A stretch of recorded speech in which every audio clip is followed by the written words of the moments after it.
De retour dans la tranche info, place maintenant à l'échange et au débat dans notre focus. Et comme je vous l'annonçais avant la coupure pub, nous parlerons ce soir des premiers rendez-vous du BTP.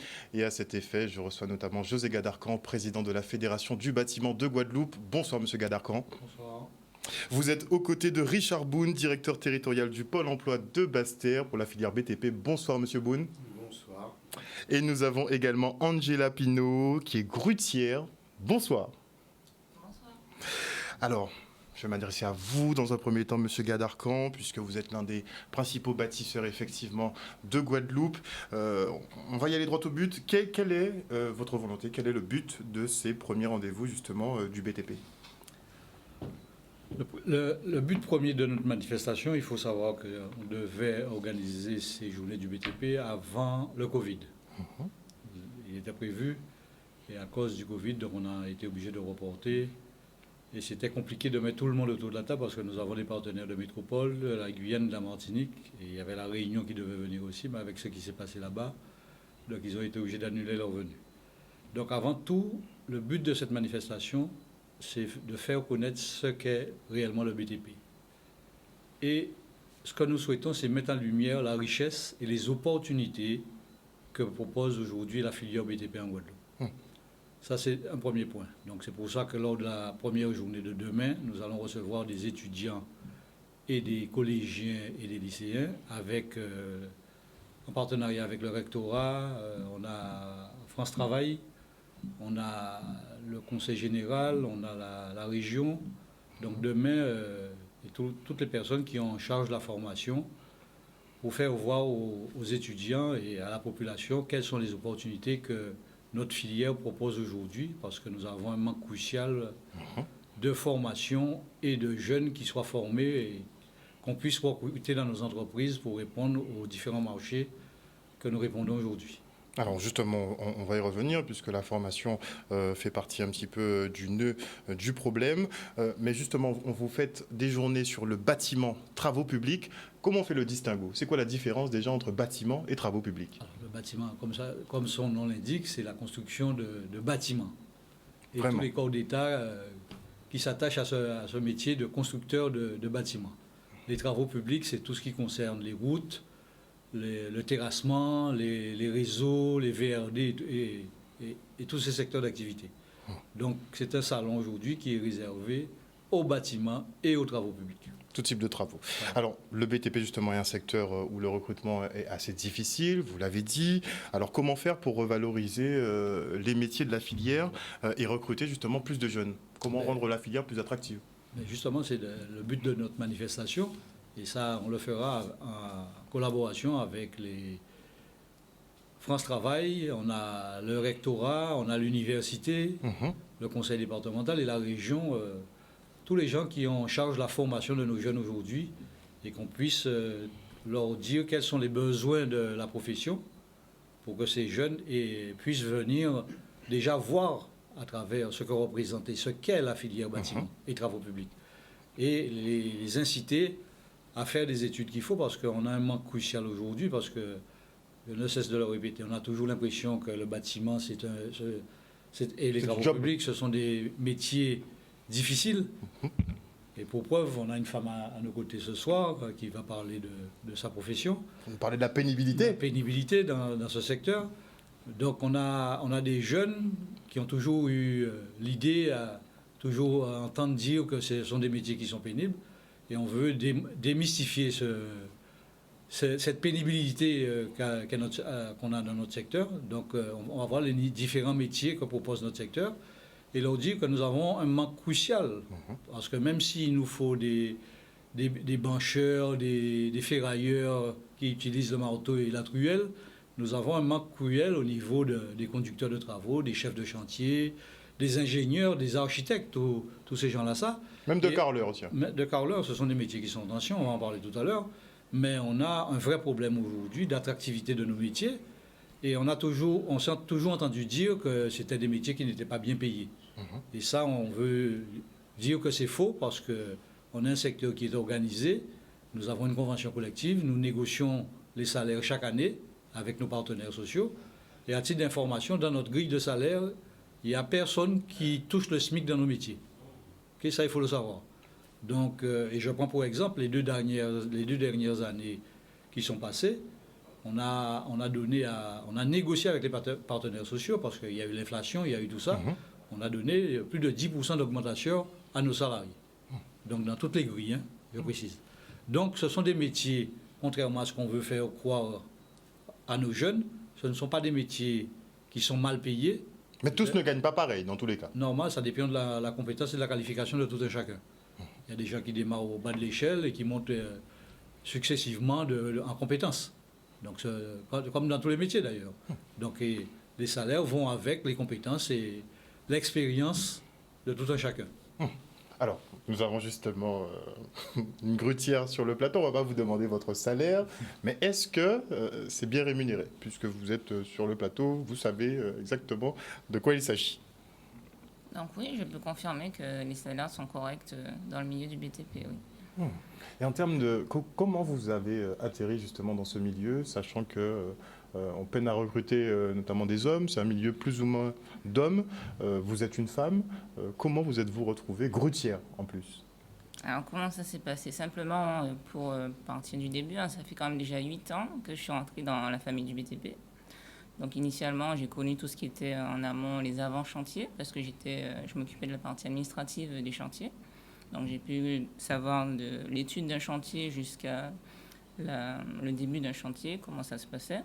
Mais là, on va dire que j'en ai voulu un petit peu plus, voir comment ça se passait vraiment sur le terrain. Donc d'où est venu mon intéressement pour la grouille. Et je peux dire ça comme ça aussi, c'est que ça n'a pas aidé. Je pense que j'avais une grouille en face de mon bureau pendant au moins 3 ans qui me faisait de l'œil comme ça. J'ai dit non, allez Angela, allez, il faut tenter quelque chose. Il faut que tu passes le cap. Et puis c'est ce que j'ai fait, je ne regrette absolument pas. Comment vous avez été accueilli dans le milieu? Alors c'est vrai que c'est un milieu exclusivement d'hommes, hein, comme vous l'avez cité. Mais au contraire, au début c'est des appréhensions, c'est tout à fait normal.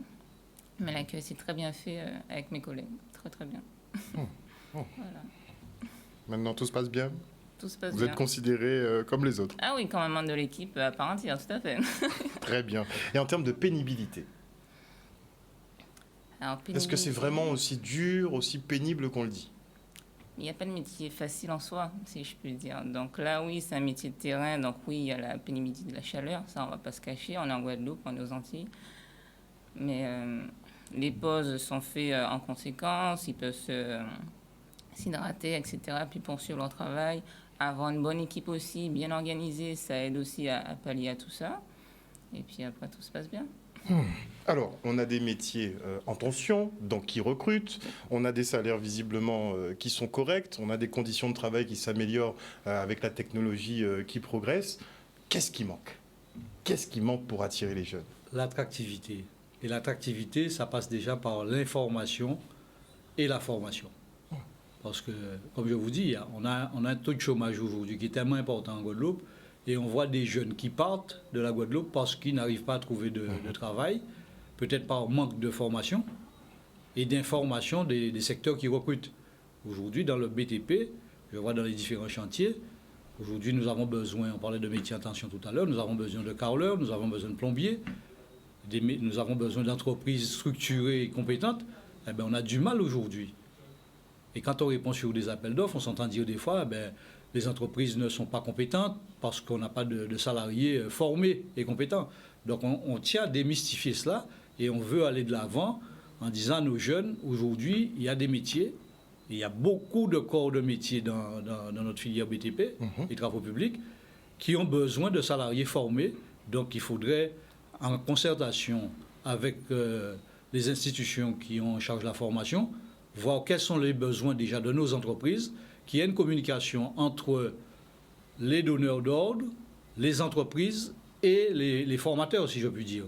Parce que si on ne connaît pas quels sont les besoins des entreprises, on va mettre des formations en place qu'on a l'habitude de mettre en place. Okay? Aujourd'hui, on a de nouveaux métiers. On parle tout à l'heure, on a un sujet d'actualité qui est le problème de l'eau. On a des problèmes sur les canalisations.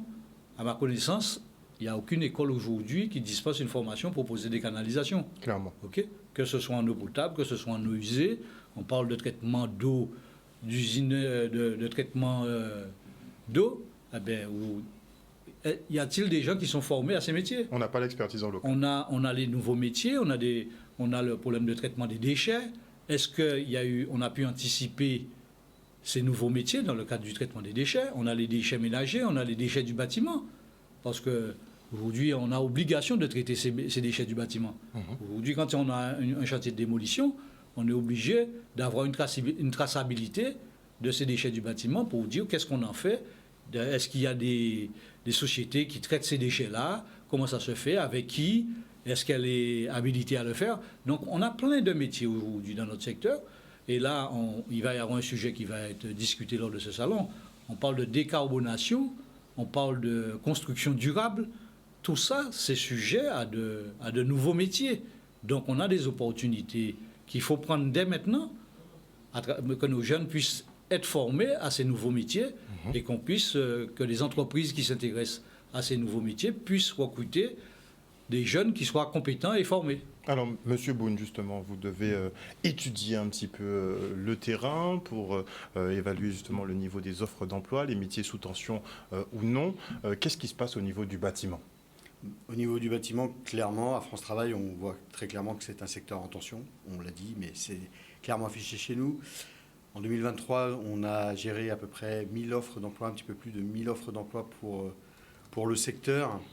On a quand même des difficultés à satisfaire un certain nombre de postes. Alors notre travail est bien sûr d'orienter les demandeurs d'emploi vers les filières qui offrent de réelles opportunités d'emploi. M. Gadarcan a bien reprécisé tout à l'heure, on travaille beaucoup sur l'attractivité des métiers et l'objectif, c'est bien de conduire ceux qui recherchent un emploi vers ces métiers avec de réelles opportunités d'emploi durable, des métiers qualifiés, etc. Alors on met en place des immersions en entreprise. C'est un outil qui est extrêmement favorable pour présenter un métier, des conditions d'emploi. Madame Pinault le disait tout à l'heure, on peut être sur le terrain, découvrir un métier in situ, et puis après entrer sur un parcours de qualification, de formation. Et nous, avec les partenaires, notamment bien entendu le Conseil régional de Guadeloupe, qui finance et pour lequel nous avons des conventions de partenariat pour prescrire les offres de formation. On achète également des offres de formation et on oriente tous ces jeunes, notamment, mais pas que, mais beaucoup de public jeune, c'est vrai, encore plus sur la filière bâtiment et la filière travaux publics. Mais est-ce que la filière de formation est bien étudiée? Est-ce que c'est bien ciblé, justement? La filière de formation, elle étudie le besoin de sorte que les produits de formation, les dispositifs de formation que l'on propose permettent de retourner à l'emploi dès que la formation est terminée. Alors, est-ce qu'on peut avoir un cas, on va prendre un cas concret, les carreleurs. Est-ce qu'on a une formation de carreleurs ici en Guadeloupe? On a des formations de carreleurs qui se mettent en place régulièrement. Aujourd'hui, nous, ce qu'on a mis en place et ce qui va débuter prochainement est très en lien avec ce qui a été cité tout à l'heure sur les métiers nouveaux, les métiers qui arrivent. Alors, on ne les connaît pas encore tous spécifiquement. Ce qu'on sait, c'est qu'aujourd'hui, les métiers évoluent, qu'on va devoir passer, on va recruter énormément de monde, on le sait, sur la rénovation de l'habitat. On sait qu'on va recruter du monde sur les métiers liés à l'amélioration de l'habitat. Et donc, on prépare, à l'aide de dispositifs de formation, les demandeurs d'emploi pour qu'ils puissent, quand la filière va appeler, et elle le fait déjà d'ailleurs, le besoin de main-d'œuvre, qu'on puisse les orienter sur ces offres-là. Alors, il y a une question qui me taraude. Pourquoi la Fédération du bâtiment n'a pas son mot à dire dans la formation? Puisque les débouchés, finalement, c'est vous. Pourquoi vous n'êtes pas directement inclus dans le processus de formation? C'est ce qu'on veut mettre en place à travers les partenariats qui vont être et les conventions qu'on va signer, justement avec la Fédération du bâtiment, pour qu'on puisse faire remonter quels sont les besoins de nos entreprises en formation. Et comme le disait M. Bonne tout à l'heure, il y a des nouveaux métiers qui vont voir le jour. Nous, en tant que fédération, nous répondons à des marchés. Aujourd'hui, dans certains appels d'offres, on nous parle de conditions environnementales. Est-ce qu'on applique? On on nous parle d'insertion. On doit appliquer un certain nombre d'heures d'insertion. Donc tout ça, ça doit être fait avec notre fédération. Nous sommes des professionnels aujourd'hui dans l'acte de construire. Donc on a besoin de nouer un partenariat pour savoir quels sont les besoins des entreprises. Mais nous aussi, on a besoin de savoir quels sont les chantiers qui vont sortir pour qu'on puisse adapter nos formations en fonction de ce qui va sortir. Ne pas attendre que ces chantiers sortent. On va parler tout à l'heure du CHU. Bien sûr, Okay. on y vient. On va y venir. Il ne faut pas qu'on attende au dernier moment qu'on nous dise, ah ben tiens, on va avoir un nouveau CHU, on va avoir une nouvelle structure qui sort dans les prochains jours, alors qu'on n'est même pas prêt. Peut-être qu'il y a de nouveaux métiers qui vont travailler sur ces chantiers et qu'on n'a même pas pensé à mettre des formations concernant ces nouveaux chantiers. Alors justement. Donc il faut qu'en partenariat avec les donneurs d'ordre et les différents formateurs, si je puis dire, qu'on puisse nouer des relations et qu'on puisse en amont dire, bon ben voilà, il y a tel chantier qui va sortir. Et c'est là que nous avons besoin, nous entreprises, d'avoir de la visibilité. Et c'est ce qu'on le demande à travers la haute autorité de la commande publique, de dire, messieurs, on a des projets qui sont prévus dans 2 ans, dans 3 ans, il faut vous préparer. Nous aussi, on a besoin de nous structurer, et que ce soit au niveau main-d'œuvre, mais matériellement aussi. Donc si on n'a pas de visibilité, nous, entreprises, parce que des fois, on n'a pas d'activité, on est obligé de garder nos salariés, de les payer, et derrière, de payer les charges qui vont avec, en attendant des futurs chantiers qui sortent. Alors qu'on n'a pas de visibilité, on n'a pas un lissage de l'activité en permanence. Donc on ne peut pas dire, demain j'ai une entreprise, j'ai pas d'activité, je suis obligé de licencier. Donc ces gens qu'on a formés, qui ont été formés des fois, ils vont pas nous attendre quand les futurs chantiers vont sortir. Ils vont pas rester debout là en disant, tiens, j'ai été licencié et j'attends qu'on me recrute de nouveau parce qu'il y a tel chantier qui va sortir. Donc nous, entreprises, on a besoin de visibilité. On a besoin qu'avec les donneurs d'ordre, qu'on nous dise, il y a telle opération qui va sortir dans telle période, dans 1 an, dans 2 ans, on puisse structurer nos entreprises et avec nos salariés, peut-être trouver des solutions avec les partenaires de la dette, savoir entre-temps qu'est-ce qu'on peut mettre en place pour les salariés en attendant que les futurs marchés puissent sortir. Mais il ne faut pas qu'on attende au dernier moment, comme je le dis, qu'on nous dise, tiens, il y a un marché qu'on doit répondre demain, et on constate qu'il y a des clauses qui sont demandées dans ces appels d'offres, et que peut-être on n'est pas en mesure de répondre. On parle Donc il n'y a pas de vision, clairement, en fait, pour l'instant, il n'y a pas de vision politique pour les décennies à venir. On n'a pas. Lorsque les opérations... on va parler aujourd'hui, regardez, sur le logement social aujourd'hui, il y a de moins en moins de logements sociaux qui sortent. Aujourd'hui, il est préconisé de faire de la rénovation du parc existant. On a des éléments Par exemple, l'INSEE a sorti une étude, la population de la Guadeloupe est en train de diminuer. Donc pourquoi aller construire de nouveaux logements si nos jeunes partent, si notre population est en train de diminuer? Donc on préconise aujourd'hui qu'on fasse la rénovation du parc existant. Mais ce n'est pas pour cela que ça va... Les entreprises qui construisent des bâtiments, demain, si elles ne se réorganisent pas pour faire soit de la rénovation, c'est soit elles vont disparaître parce qu'il n'y a pas de nouvelles constructions. Mais ça encore, ce sont des petits chantiers. Mais les gros chantiers, justement, d'avenir, ceux qui durent une dizaine d'années, comme justement le chantier du CHU, ça, ce sont des chantiers qui peuvent rendre des entreprises, justement, pérennes, qui peuvent pérenniser des activités. Le CHU, ça va faire 4 ans que ça dure, elle tire à sa fin la construction. Et donc après, il n'y a pas de gros chantiers prévus? Pour l'instant, on a la deuxième partie du lycée de Membridge qui vient d'être attribuée. On a des lycées qui vont sortir, on a des collèges, il y a des choses comme ça, mais je dirais que c'est le courant aujourd'hui. Mais au niveau aménagement du territoire, on a besoin de visibilité.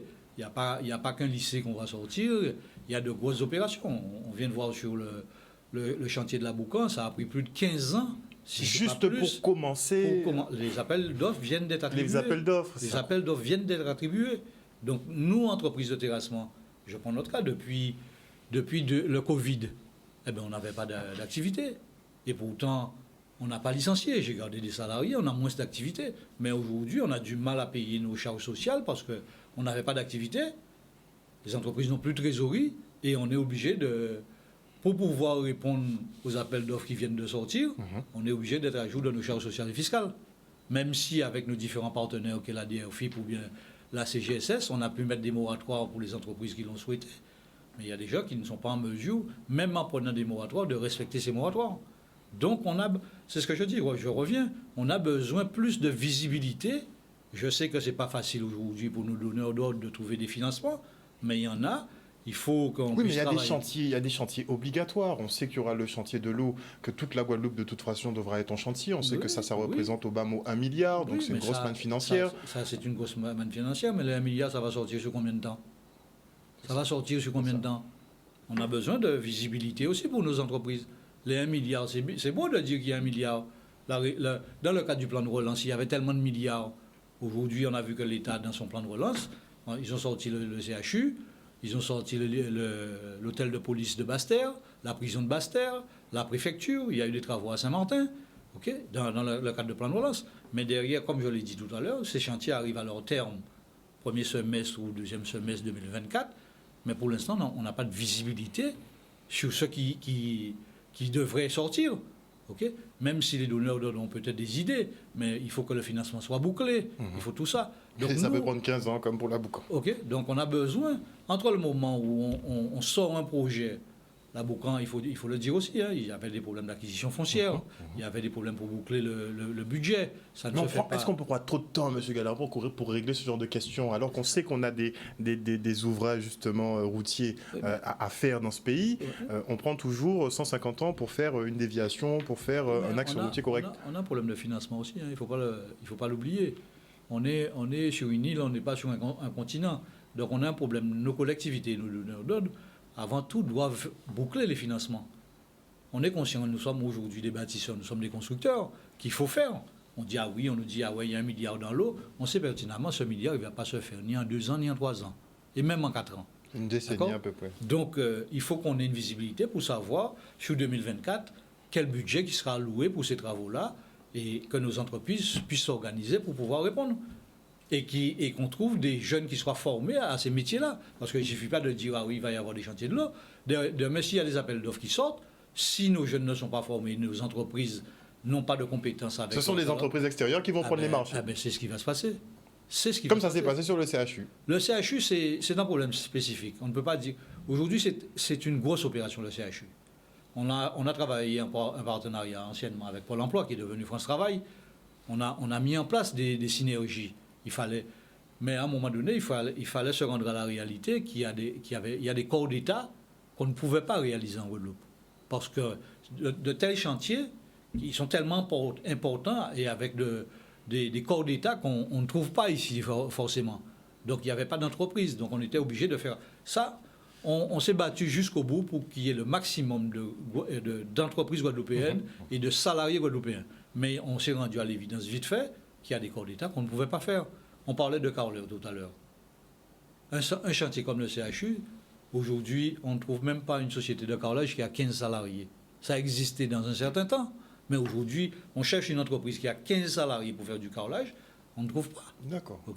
Donc quand on voit la surface de carrelage qu'il y avait à faire au CHU, il y a des entreprises qui ne pouvaient pas répondre à ces appels d'offres. Et donc les offres nous passent sous le nez, quoi. Sauf à travailler avec les entreprises qui ont été adjudicataires de ces marchés.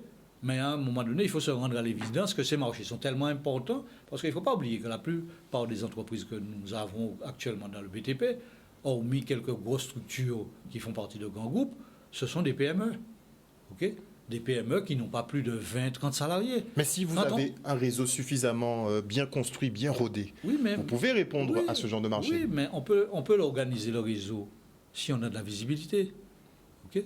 Si je n'ai pas de visibilité, je vais dire à un gars de monter une entreprise de carrelage parce qu'il va y avoir un nouveau CHU qui va sortir, il y a une prison qui... Si on n'a pas cette visibilité, et je vais vous dire, regardez l'histoire de la prison, ce sont des appels d'offres qui ne sont pas sortis en Guadeloupe. En local. On se bat par exemple à EDF, qui est un de nos partenaires aujourd'hui pour ce salon.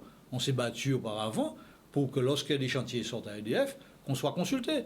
Il s'avérait qu'on n'était même pas référencé, nos entreprises. On s'est entendu dire qu'on n'était pas référencé chez EDF et il y avait des marchés qui sortaient à EDF qu'on ne pouvait pas répondre. Donc c'est le combat qu'on mène tous les jours pour dire c'est vrai, on a de gros donneurs d'ordre qui sont ici, mais qui, lorsqu'ils lancent leurs appels d'offres, du fait qu'on ne soit pas référencé chez eux, on n'est même pas consulté. On ne voit même pas les appels d'offres. Et c'est ce qui s'est fait lorsqu'ils ont construit Jarry Sud et Jarry Nord. On s'est battu, on a été voir les donneurs d'ordre en leur disant, messieurs, attendez, il y a des entreprises qui sont capables de répondre à certains marchés. Il y en a d'autres qu'on ne sait pas faire.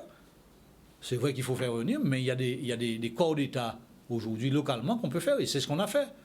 Et c'est ce qu'on essaie. Des fois, on ne comprend pas toujours les messages qu'on veut faire passer en disant on nous traite de barreurs de route. Okay, on va parler de délai de paiement tout à l'heure aussi. Parce qu'il y a ce problème de construction. Mais on a un problème de délai de paiement lorsqu'on travaille pour certains donneurs d'ordre. Vous êtes payé à plus combien de mois? Aujourd'hui, on n'est pas. Il y a des donneurs d'ordre qui vous disent qu'on est payé à 27-30 jours. OK? Un mois? Ouais, ça, c'est pas la réalité. D'accord. OK? Vous savez, je prends notre cas en travaux publics.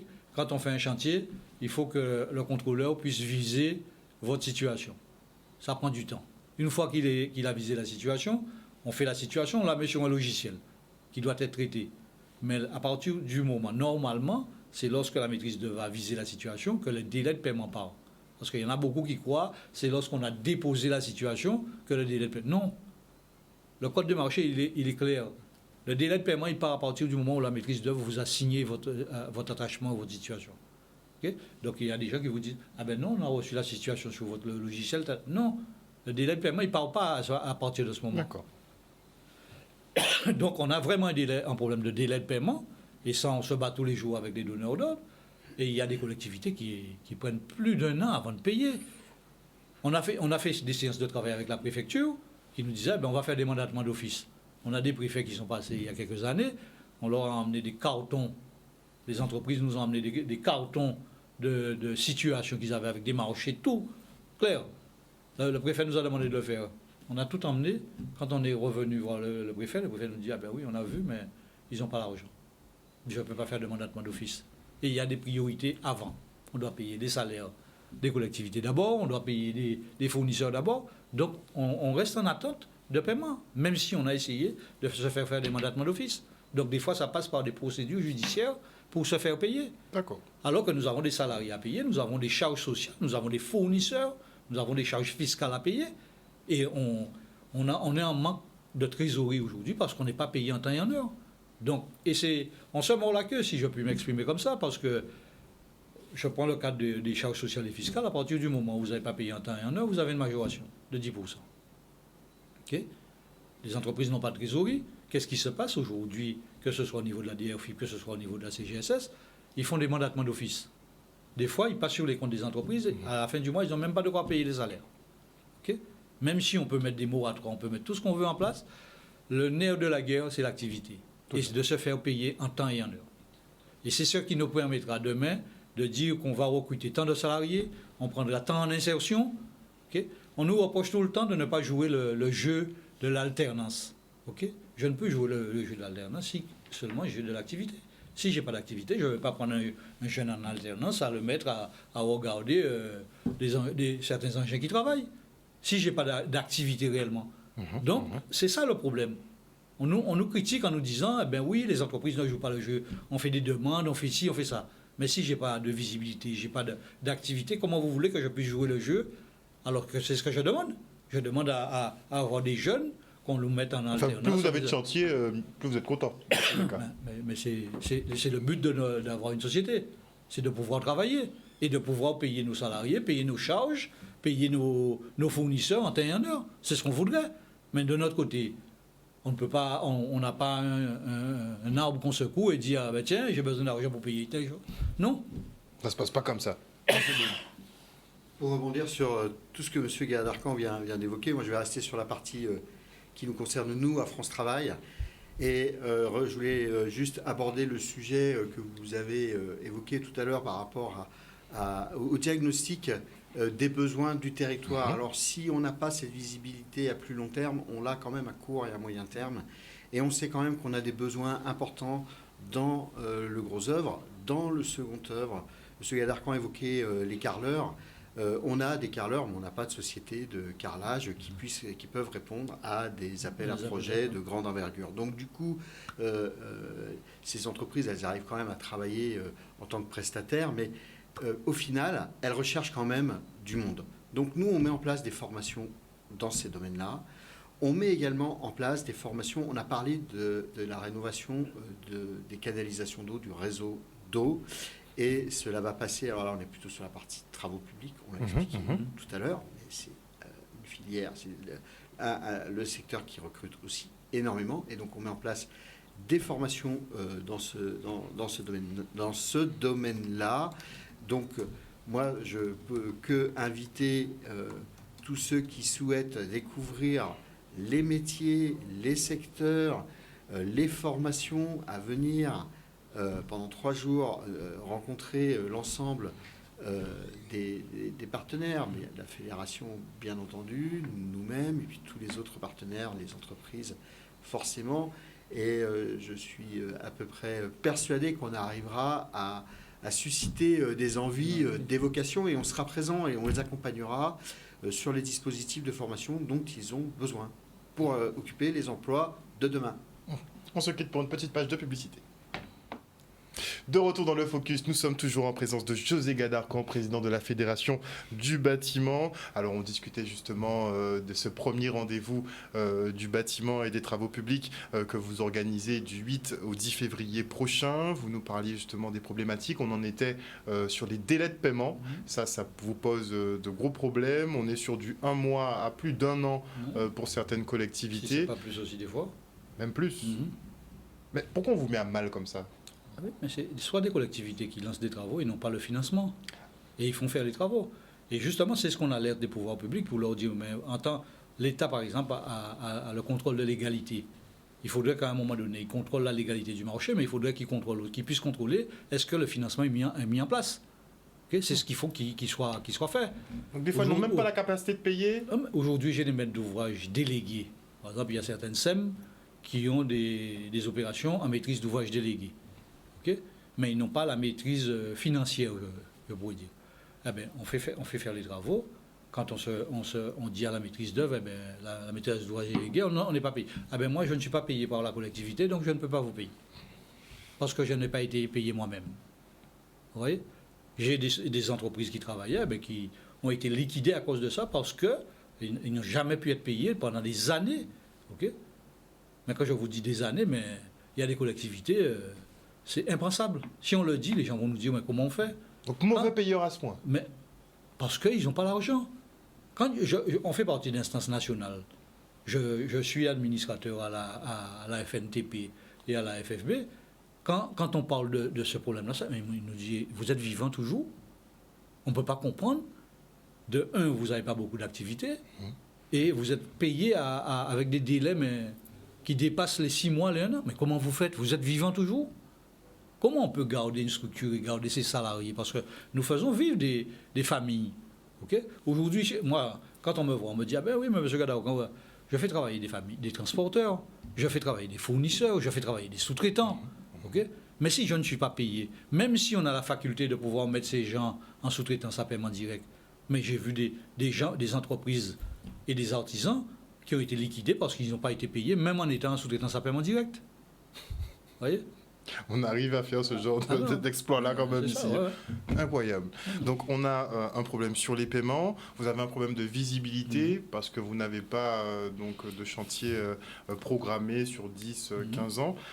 Moi je voudrais qu'on parle un petit peu des routes, monsieur Gadarcan. Parce qu'on sait que techniquement, il y a beaucoup de chantiers. Sur les nationales, c'est plus ou moins bon. Les départementales, ça commence un petit peu machin. Et les municipales, c'est encore pire. Donc, si on comprend bien, les municipalités et les collectivités en général n'ont pas les financements en fait, pour faire ce type de travaux. Aujourd'hui, vous savez, à travers la restructuration des collectivités, parce qu'avant, c'était les communes qui avaient en charge l'eau, l'assainissement, l'électrification. Aujourd'hui, on a créé des EPCI. Ce sont ces EPCI qui ont en charge les routes, les réseaux d'eau, d'électrification. On veut parler de Cap Excellence, qui est la plus grosse structure au niveau EPCI. Aujourd'hui, c'est elle qui a en charge les routes, qui a en charge l'eau, l'assainissement, l'électrification, tout ça. Derrière, l'État avait les routes nationales. Avec la région qui a vu le jour, on a transféré les compétences des routes nationales à la région. Vous avez le département qui a comme compétence les routes départementales. Mais vous avez des communes aujourd'hui, on parle de l'état des routes, qui font partie de certaines EPCI, qui n'ont pas les moyens aujourd'hui, et les maires dépendent de ces EPCI, parce qu'ils font partie intégrante de ces EPCI. Donc ils peuvent avoir un problème de route sur leur commune, mais si le PCI, en l'occurrence, n'a pas les moyens de pouvoir faire les routes, le maire se retrouve en difficulté. Si le maire a des problèmes d'adduction d'eau, maintenant on a un syndicat unique qui s'appelle le SMGAG. Si le SMGAG n'intervient pas sur le territoire de la commune, on a, comme ça s'est vu dernièrement sur Saint-François et Sainte-Anne, même si c'était dû pour des travaux sur des stations de déhauteur, mais on a vu que des communes se sont retrouvées en difficulté, indépendamment de leur volonté. Nous sommes en période touristique, on se retrouve avec des problèmes d'eau. Aujourd'hui, le problème de l'électricité a plus ou moins été réglé à travers la construction de la nouvelle centrale, de la centrale bagasse charbon qui a changé maintenant parce qu'on parle de développement durable. Donc, ce sont des pellets de bois qui sont utilisés à Albioma. Donc, le problème de l'électricité, vous voyez, on n'a pas de coupure d'électricité comme on l'avait il y a quelques années. C'est clair, c'est clair. On s'est beaucoup amélioré. Le problème qu'on a, c'est le problème de l'eau, de l'assainissement, et le problème des routes quand on regarde. Mais comme je vous disais tout à l'heure, aujourd'hui, il y a certaines EPCI qui ont en charge ces compétences, mais qui n'ont pas les moyens derrière de pouvoir réaliser. Parce que l'État leur a demandé de se regrouper en EPCI, mais derrière, quand on regarde, on a 5 ou 6 EPCI, si je ne me trompe pas, mais les petits EPCI, comme le Nord Grande-Terre, comme le Nord Basse-Terre, même le Sud Basse-Terre, aujourd'hui, celui qui a le plus de moyens, c'est Cap Excellence. Clairement. Il concentre d'ailleurs une grosse part des moyens. Mais toutes ces petites EPCI n'ont pas les moyens de faire des travaux. Et des fois, même quand ils font des travaux, ils ont du mal à payer. C'est là où on se retrouve avec des entreprises où les délais de paiement sont très longs. Donc on n'arrive pas à... Et c'est ça le vrai problème. C'est ça le vrai problème. Quand on voit la répartition de certaines EPCI, aujourd'hui, quand on voit Cap Excellence, on voit Bémao, on voit les Abîmes, on a les plus grosses villes et les plus grosses communes dans Cap Excellence. Donc ils ont les moyens, ces communes. Mais comme je disais tout à l'heure, vous prenez le PCI du Nord Basse-Terre, qui a Sainte-Rose, qui a le Lamentin, qui a DR, et jusqu'à Pointe-Noire.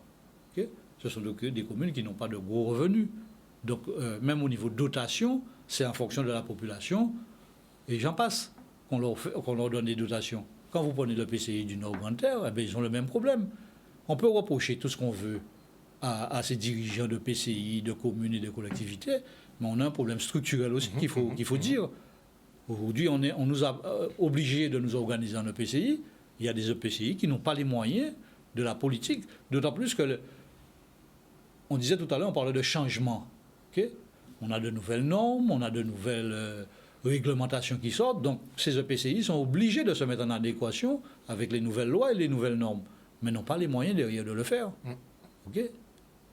Et on a un autre problème aussi, il y a des collectivités, et c'est ce que je dis tout le temps, vous n'avez peut-être pas les personnes compétentes pour monter les dossiers et tout ça, mais lancez un appel d'offres pour qu'un cabinet puisse vous faire des recherches de financement. Aujourd'hui, quand on prend le cas des départements, on a 4 départements. Je ne parle pas de Mayotte, parce que Mayotte, aujourd'hui, l'État met les moyens à Mayotte parce que c'est un nouveau département, donc ils mettent les moyens. Mais aujourd'hui, vous avez 2 départements qui fonctionnent, ou qui ont du travail aujourd'hui, c'est la Réunion et la Guyane. Mais comment se fait-il, par exemple, que la Réunion réussisse à avoir une route en pleine mer, donc ils ont leur route de côte, là, sur plusieurs kilomètres, et nous, on ne peut pas avoir de projet équivalent comme ça. C'est toujours les financements, pas de financement. Ce que je disais, il faut qu'il y ait des gens qui soient en charge des demandes de financement de tout ça, qui fassent du lobbying au niveau du gouvernement. C'est ce que les Réunionnais ont fait. On fait partie d'un club TP Outre-mer. On discute souvent avec le président de la Fédération de la Réunion, de la Guyane, de la Martinique et de la Guadeloupe. On se retrouve souvent en réunion et on parle des différents projets qu'il y a dans les départements. On voit bien qu'à l'île de la Réunion, il y a des financements qui sont trouvés. La route du littoral a été le plus gros chantier européen. On voit en Guyane, aujourd'hui, ils ont un manque de main-d'œuvre et d'entreprises en Guyane pour pouvoir faire ce qu'il y a à faire. D'ailleurs, ils ont que 500 km de réseau routier. Oui. Pour un pays qui fait la taille du Portugal. Oui, mais il y a de gros chantiers en perspective. Oui, mais en contrepartie, il y a de gros chantiers en perspective. Okay. J'ai mes amis guyanais qui viennent d'arriver pour le salon demain et on discute souvent de cela. Okay. Donc est-ce que votre société, par exemple, pourrait se retrouver en Guyane? Est-ce qu'il y a moyen d'opérer sur... Non, il y a des gens qui commencent par de petites structures. Okay. Mais quand on va dans un département comme ça, dans mon secteur, par exemple, j'ai des investissements qui sont lourds. Okay. Et tant qu'on n'est pas connu, on n'a pas fait ses preuves, je pourrais monter une petite structure et y aller et monter petit à petit. Aujourd'hui, on n'a pas cette opportunité-là, ça. Je le dis clairement. Il y a certaines entreprises qui y vont et des fois qui reviennent et qui ont été liquidées. On a vu ça souvent. Okay. Donc j'essaie de me concentrer aujourd'hui sur ce que je sais faire en Guadeloupe, mais je dis, je veux le faire parce qu'une entreprise, il n'y a pas que le patron. Okay. Il y a des salariés, il faut qu'ils soient formés. Il faut qu'on puisse... ça se passe très bien avec nos partenaires sociaux, les syndicats. Aujourd'hui, vous n'avez jamais entendu une grève dans le bâtiment parce qu'il y a un dialogue social. Et c'est ce que je disais tout à l'heure. On a une convention collective qui existe, qui a le mérite d'exister, qui évolue régulièrement. On négocie les salaires, on négocie les primes. On fait partie d'un réseau. On a une caisse de retraite, de prévoyance. On a une caisse de congés payés. Et j'appelle encore la population à venir et les salariés à venir à notre manifestation parce que toutes ces institutions seront présentes dans notre manifestation et vont leur montrer, je prends le cas même des retraités, il y a des retraités qui ne savent pas que la caisse de retraite ont des choses à faire dans le cadre de la rénovation de l'habitat, la réfection de leur salle de bain, ils ne savent pas ça, ils ne savent pas qu'est-ce qu'ils ont droit aujourd'hui. La caisse de congés payés, pareil, il y a des primes, il faut qu'ils viennent dans ce salon. On a essayé de mettre tout le monde autour de la table pour qu'on puisse et discuter et faire savoir ce que la filière représente en Guadeloupe. Parce que trop souvent, même nos entreprises, nous cotisons pour la formation. Okay. Quand je dis nous cotisons pour la formation. En contrepartie, je cherche des salariés qui sont qualifiés, j'en trouve pas. Okay. Je prends mon cas, j'ai un conducteur de travaux qui est décédé, j'ai lancé du recrutement, je n'arrive pas à trouver localement. Je suis obligé de faire appel au national. Okay. Mais j'aurais souhaité que de trouver un jeune Guadeloupéen qui soit formé ici et que je puisse embaucher en tant que conducteur de travaux. Okay. Des chefs de chantier. On parlait de pénibilité tout à l'heure. Vous avez une gouttière. Demain, chez moi, vous allez voir, j'ai une femme qui est conducteur de travaux. On a des femmes qui sont dans la sécurité sur les chantiers. Ça, tout ça. Et je reviens, peut-être j'insiste, mais j'invite la population, les entreprises, les donneurs d'ordre à venir sur ce salon pour voir comment ça se passe. Parce que l'image du bâtiment, je veux qu'elle change. Je souhaite qu'elle change. Je ne veux pas qu'on dise... Tout à l'heure, vous avez commencé en disant que c'est un métier d'homme. Non. On a décrété c'est un métier d'homme. Non. Il y a des femmes qui sont dans le bâtiment aujourd'hui. Il y a des femmes qui sont conducteurs de travaux, chefs de chantier, qui sont coordonnateurs SPS, qu'on retrouve dans tous les secteurs. Okay. Et c'est ce qu'il faut qu'on continue à faire et pour intéresser nos jeunes et rendre nos métiers attractifs demain. Donc, la fédération intégrera le parcours de formation. Oui, oui. À terme, ce sera l'objectif. D'ailleurs, on va signer des conventions, et c'est ce que je mets dans les conventions, qu'on soit partie prenante pour savoir quels sont nos besoins, et ne pas signer des conventions pour dire on signe des conventions, hein, parce que c'est bien beau, on signe des conventions dans des salons, mais il faut qu'il y ait un suivi derrière. Okay. On a des conventions qu'on va signer avec la CGSS, on va signer avec France Travail, on va signer avec le Conseil général, la région, ok, tout ça, mais il faut que ce soit suivi. J'ai eu des demandes du Conseil général dans notre convention qu'on va signer. On va prendre des jeunes en insertion. Le tout, c'est de nouer un dialogue avec les entreprises. Et nous, entreprises, on a besoin de savoir aussi, avoir plus de visibilité sur l'activité pour qu'on puisse dire, tiens, on a besoin de tels salariés et de telles compétences. Demain, j'aurai besoin, je vais recruter 10 salariés, je vais recruter 10 jeunes. Okay, c'est la visibilité dont on a besoin. Okay. Mais c'est un partenariat avec les donneurs d'ordre. Parce que des fois, on rejette la responsabilité sur les entreprises. Mais les entreprises ne sont pas... Vous exécutez. Nous sommes des exécutants. Nous sommes des bâtisseurs. Des bâtisseurs de l'histoire de la Guadeloupe à travers nos constructions. C'est ce qu'il faut qu'on retienne. Parce mais que justement, est-ce qu'on... Je sais qu'il y a le manque de financement d'une part, ça c'est une réalité certes, mais moi j'en reviens au sous-dimensionnement des ouvrages. C'est-à-dire que, par exemple, sur le réseau routier, on est plus à faire du rattrapage. On essaie de rattraper pour essayer de fluidifier un petit peu le trafic un peu partout. Mais j'estime qu'on ne fait pas d'ouvrage assez grand, en fait. Mais chaque chose en son temps, je dirais. Il y a 50 ans, quand on a construit certains ouvrages, on n'avait pas le trafic routier qu'on a aujourd'hui. Okay. Oui, on prévoyait déjà il y a 50 ans. Oui, mais on prévoyait. On prévoyait parce qu'on passait à 2 voitures sur un ouvrage. Aujourd'hui, on passe à combien de voitures sur un ouvrage? Et combien de voitures qui passent par jour sur un ouvrage? Beaucoup plus. Beaucoup plus. Aujourd'hui, si on regarde bien, il faudrait pratiquement démolir tout ce qui existait auparavant et reconstruire. En 2 fois 2 voies partout, à minima. Oui, mais aujourd'hui, on voit le moins de petits travaux qu'il y a sur la route, les embouteillages que ça crée. Okay? Si aujourd'hui les donneurs d'ordre ne passent pas commande pour faire des travaux de nuit, je vous dis que vous ne pourriez pas circuler aujourd'hui sur le réseau routier. Okay? Mais si on touche à une zone comme Jarry ou Abîme, on sait que dès qu'on touchera à une voie, ça va être embouteillé. Mais est-ce qu'il ne faut pas finir avec cette bonne fois pour toutes? Oui, mais il y a des solutions dans tout. Mais il faut savoir que c'est un coût. Okay? Je prends le problème. Je ne devrais pas dire cela, je suis un constructeur de route. Okay? Aujourd'hui, quand on regarde bien, à part le TC et le Carulis qu'on a mis en place, quel transport public que nous avons en Guadeloupe? Mais on ne peut pas mettre de transport public, on n'a pas de voie de bus. Donc si on ne revoit pas... Non, mais il faut la faire. Voilà, mais c'est ça. Mais c'est dans un cadre d'un projet d'aménagement. Okay? On a parlé de TCSP en Martinique qui s'est fait en Martinique. Aujourd'hui, on avait un projet de tramway il y a 15 ans. D'ailleurs, il y a une entreprise demain qui va présenter le projet du tram qu'il avait élaboré. Okay? Je vous le dis, vous allez pouvoir le voir. Okay? Ce projet, il est devenu quoi? Il faut savoir que dans le cadre de la rénovation urbaine de Pointe-à-Pitre des Abîmes, il y avait des financements qui étaient alloués pour la partie transport, à l'intérieur de la zone de rénovation urbaine. Donc, ça veut dire Pointe-à-Pitre et les Abîmes. Okay? On n'a jamais rien mis en place. Ça fait 15 ans. Okay? Est-ce qu'on va attendre dans 15 ans ou 20 ans encore? On va en parler, sachant que les financements qui étaient alloués pour le transport, est-ce qu'on va le retrouver dans 15 ans ou 20 ans? C'est comme les fonds européens. On entend aujourd'hui que les fonds européens ne sont pas utilisés et repartent. Okay? Mais il y a une chose qu'il ne faut pas oublier, il faut préfinancer les fonds européens qu'on puisse vous rembourser.